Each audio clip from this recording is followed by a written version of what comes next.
Bismillahirrahmanirrahim. Allahumma salli ala Muhammad wa ala ali Muhammad.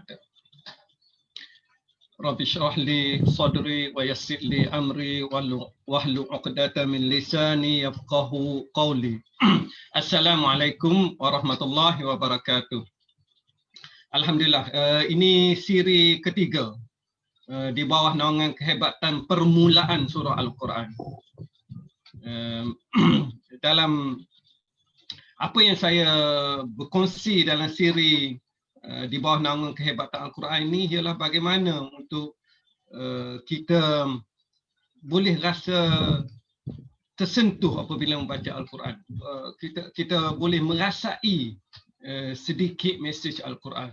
Saya cuba kumpulkan daripada beberapa sumber, khususnya daripada beberapa tafsir dan beberapa kuliah, dan saya cuba olahkan, gabungkan untuk dipersembahkan untuk melihat dari sudut bagaimana untuk kita cuba merasai apa yang Allah hendak kita rasai daripada Al-Quran. Dan sebagaimana siri-siri sebelum ni, ada siri permulaan dan saya mulakan dengan permulaan Al-Baqarah, kemudian dalam siri kedua, dan pada siri yang sebelum ini kita lihat betapa Allah apabila menyampaikan mesejnya, ayat-ayatnya begitu istimewa sekali, begitu tinggi nilai Al-Quran. Dan Allah menggunakan mesej-mesej yang menggunakan perkataan-perkataan yang powerful, yang hendak tak hendak kita kena appreciate ketinggian nilai Al-Quran, dan kita kena berusaha setakat yang mampu supaya kita boleh mengikuti apa yang Allah pandu kita, bimbing kita untuk menjalani kehidupan yang selamat, berjaya, cemerlang, gemilang dunia dan akhirat, insya-Allah. Okey, saya masih dalam tema, saya susun presentation ini, presentation dari siri 1 sehinggalah siri-siri seterusnya dalam bentuk tema. Saya masih dalam tema pertama. Tema pertama lebih kepada menggambarkan ketinggian Al-Quran. Saya akan memilih surah-surah, permulaan surah yang menggambarkan betapa tingginya nilai Al-Quran. Dan kedua, supaya kita terpanggil, kita tersentuh untuk kita cuba tadabbur apabila nilainya begitu tinggi, tentu Allah hendak kita berinteraksi dengan kandungannya, dan kita berusaha untuk mencapai apa yang disebut, apa yang disarankan, apa yang diingatkan oleh Al-Quran, dan kemudian agar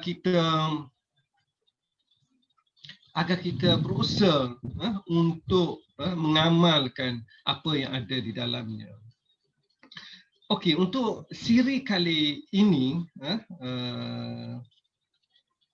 ayat kedua yang saya bawa selepas surah Baqarah, saya akan bawa surah Al-Qadar. Sekali lagi, ini tema berkenaan dengan ketinggian nilai dan ketinggian mesej Al-Quran dan tuntutan untuk kita cuba mengamalkannya, cuba mendalaminya dan mengamalkannya. Bismillahirrahmanirrahim. Inna, sesungguhnya kami, anzalnahu, menurunkan ia, merujuk kepada Al-Quran, fi lailatul qadar, pada malam Lailatul Qadar, pada malam yang sangat mulia. Wa ma adraka ma Lailatul Qadar. Wa ma adraka ma Lailatul Qadar. Tahukah kamu apakah malam yang mulia itu? Lailatul Qadar khairum min alfi syahr. Malam yang mulia itu, malam Al-Qadar itu lebih baik daripada 1000 bulan. Okey, saya melalui surah ini dan melalui tema yang saya sedang bawakan sekarang ini, saya cuba sebagaimana saranan guru-guru kita, ulama-ulama pentafsir, mufassir kan,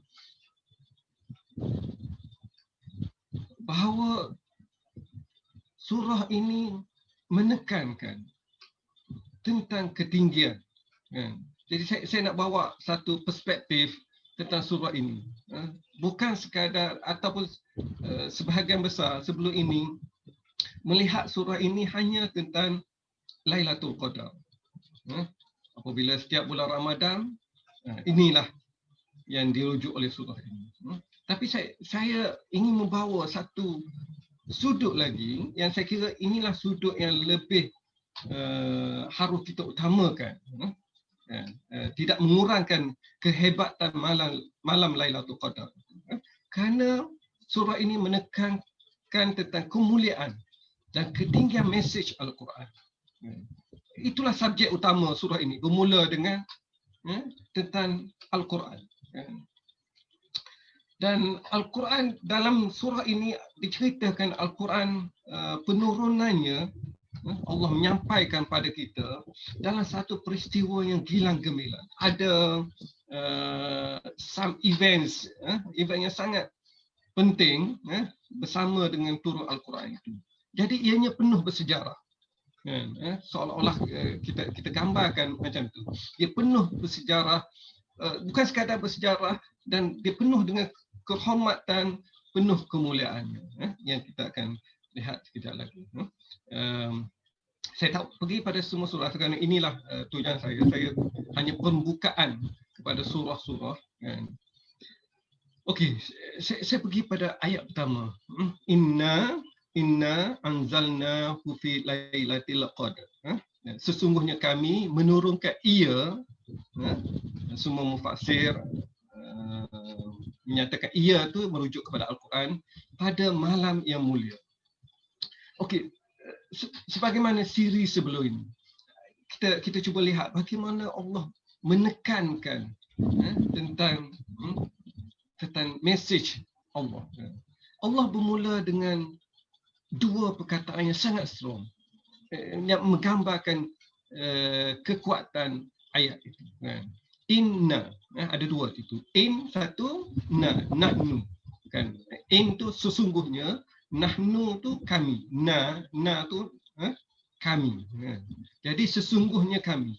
Kan? Jadi bila kita baca ayat Al-Quran yang bermula dengan satu statement yang strong macam tu, sesungguhnya.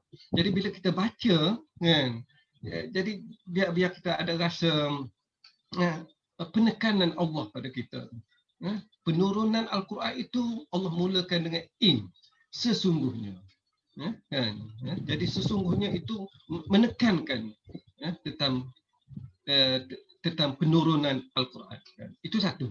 Yang kedua, saya rujukkan pada inna, kan, kami. Bila dalam bahasa Arab, mengikut orang-orang yang mahir tentang bahasa Arab, saya bukan orang pandai bahasa Arab, cuma kita belajar daripada mereka. Bila penggunaan kami, dia satu lagi menggambarkan kebesaran di situ, bukan menggambarkan ramai. Dalam bahasa Arab tu plural, jamak tu satu bermaksud ramai, tapi dalam bahasa Arab satu lagi ramai. Ramai itu menunjukkan kehebatan, bukan menunjukkan jamak, menunjukkan kehebatan. Jadi dengan gabungan dua tu, inna, sesungguhnya kami, dia memberi kebesaran kepada mesej yang disampaikan dalam ayat ini. Okey, itu satu. Yang kedua, ayat ini bermula dengan inna anzalnahu. Satu ayat Quran ataupun mana-mana perkataan pun, kalau tiba-tiba mula dengan ganti nama hu di situ, ia, sesungguhnya kami menurunkan ia, kan? So ia tu ganti nama. So ganti nama, bila ganti nama, ianya secara umumnya macam tak sesuai. kan. Tetapi penggunaan ganti nama ini memberi kekuatan kepada ayat ini, kan? Kerana ianya menggambarkan Al-Quran itu sudah diketahui umum, jadi buah percakapan masyarakat kalau dalam konteks pada masa penurunan pada masa tersebut, kan, sudah menjadi viral di kalangan masyarakat sekitar. Semua orang bercakap berkenaan dengannya. Jadi ini menggambarkan, dengan menggunakan ganti nama, ini menggambarkan kehebatan Al-Quran itu, kan. Dan pada masa tersebut kita ada Quraisy dan kita ada orang-orang yang beriman. Kepada orang yang beriman, ia menggambarkan kecintaan mereka tentang Al-Quran sudah berada dalam, jadi tidak perlu lagi disebut bahawa ayat ini berkenaan dengan Al-Quran. Dengan guna ganti nama pun dah memberi gambaran yang tinggi.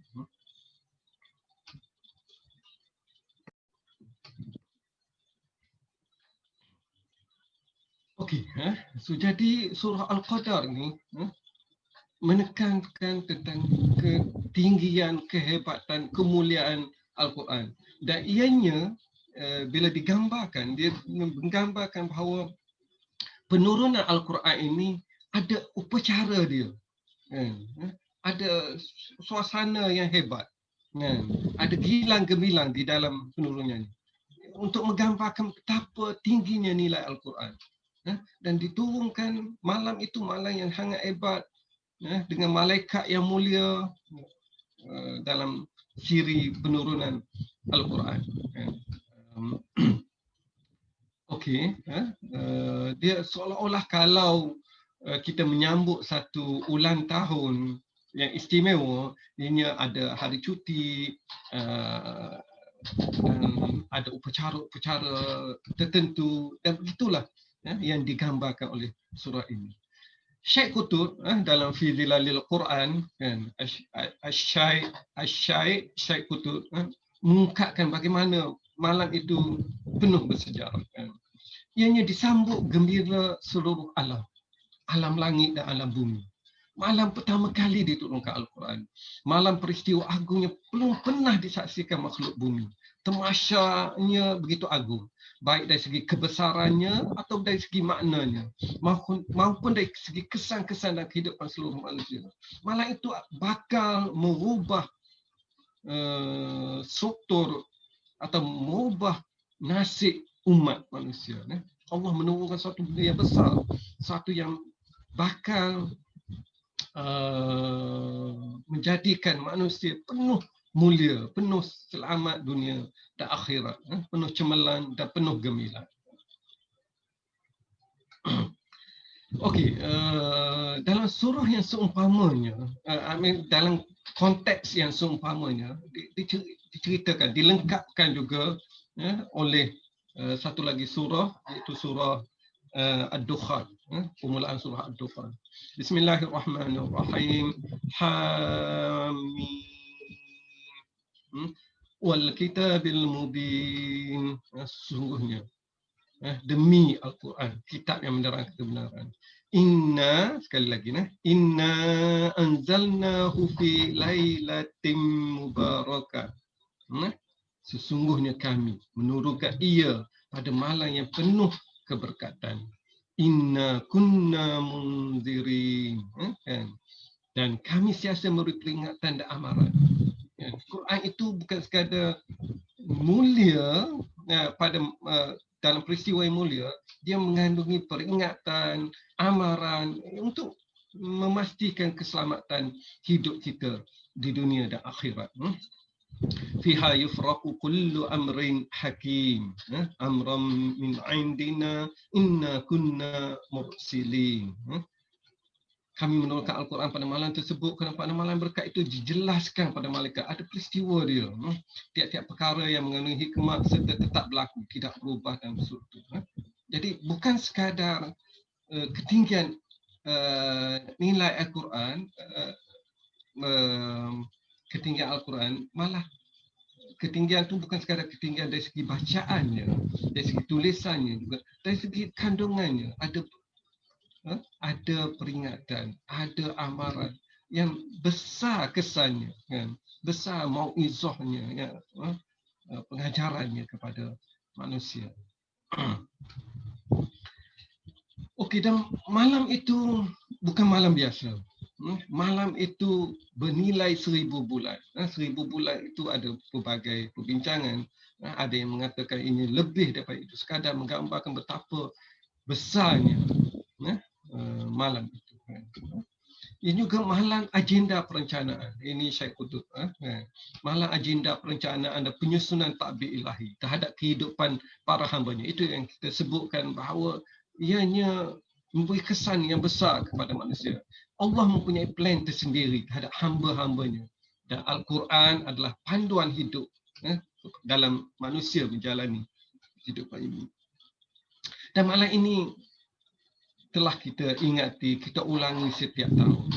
Dan dalam Al-Quran bila disebut bulan Ramadan, ayat pertama yang menceritakan tentang bulan Ramadan, yang describe bulan Ramadan, dikatakan bulan Ramadan itu adalah bulan Al-Quran.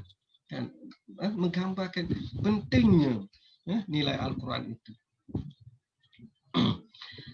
Okey, ini slide yang kedua terakhir. Saya sekali lagi saya bawa Syekh Qutb, bahasanya sangat indah, menekankan kepada kita apa yang patut kita rasai apabila kita berinteraksi dengan Al-Quran.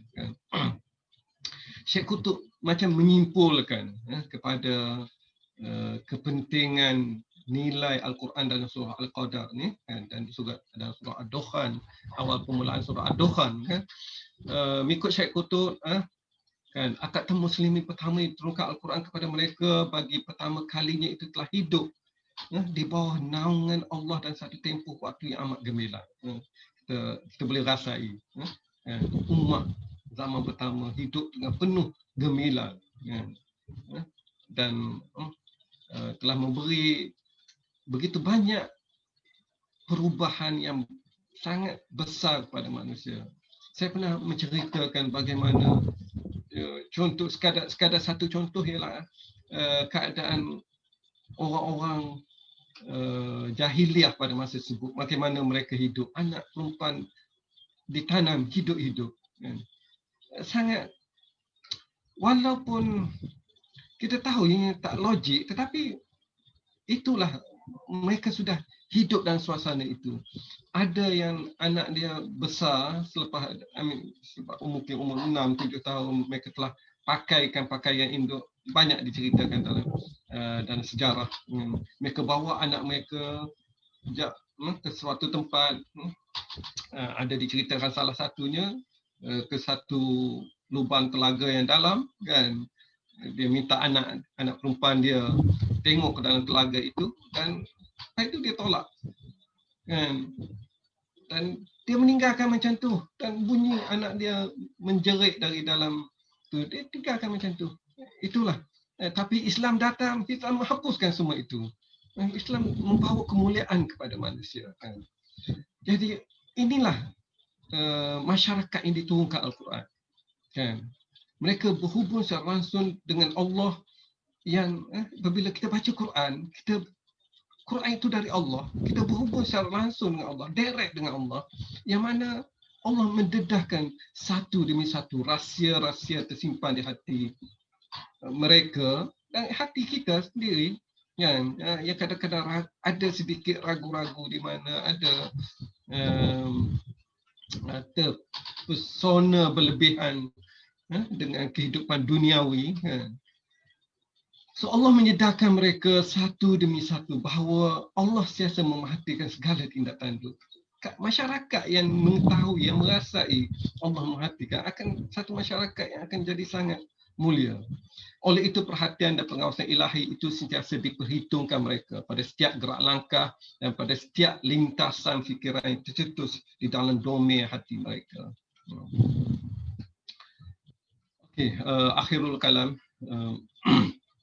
Jadi apa yang saya nak bawakan ialah apabila kita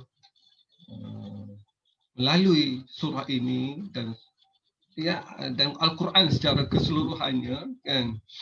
Jadi apabila kita membuka atau membaca surah Al-Qadar, kan. Kita perlu serati kan, keagungan nilai Al-Quran dan tuntutan yang manusia perlu sempurnakan kepada Al-Quran. Bila nilainya agung, sudah tentu ada tuntutan yang kita kena sempurnakan. Jangan biarkan ianya berlalu begitu saja. Atau jangan biarkan ianya hanya ayat tentang malam Lailatul Qadar yang kita fahami biasa. Ianya tentang kehebatan Al-Quran dan kita boleh appreciate tentang Lailatul Qadar juga pada surah tersebut. Lailatul Qadar dalam konteks yang kita fahami biasa. Kerana di sini Allah menjelaskan kehebatan Al-Quran. Dalam surah ini melalui penurunan dalam acaranya dan sejarah yang gilang gemilang. Bila kita baca lain kali surah ini, kita cuba bawa rasa tu dan kesannya terkesan sehingga ke waktu sekarang. Kesan Al-Quran tu betapa hebatnya. Selagi manusia masih memberi pemberat yang besar kepada pimpinan Allah secara langsung kepada kita semua ini. Wallah alam, lepas ni insya-Allah satu lagi surah, ada dua lagi surah untuk tema ketinggian nilai Al-Quran dan tuntutan yang Allah kehendaki kepada kita, surah Ar-Rahman dan kemudian diakhiri dengan surah Al-Jin. Bukanlah itu saja tema berkenaan dengan ketinggian Al-Quran. Untuk ruang yang sangat terhad ini, saya bawa 4 surah sahaja dalam tema ini. Wallahu alam. Assalamualaikum warahmatullahi wabarakatuh.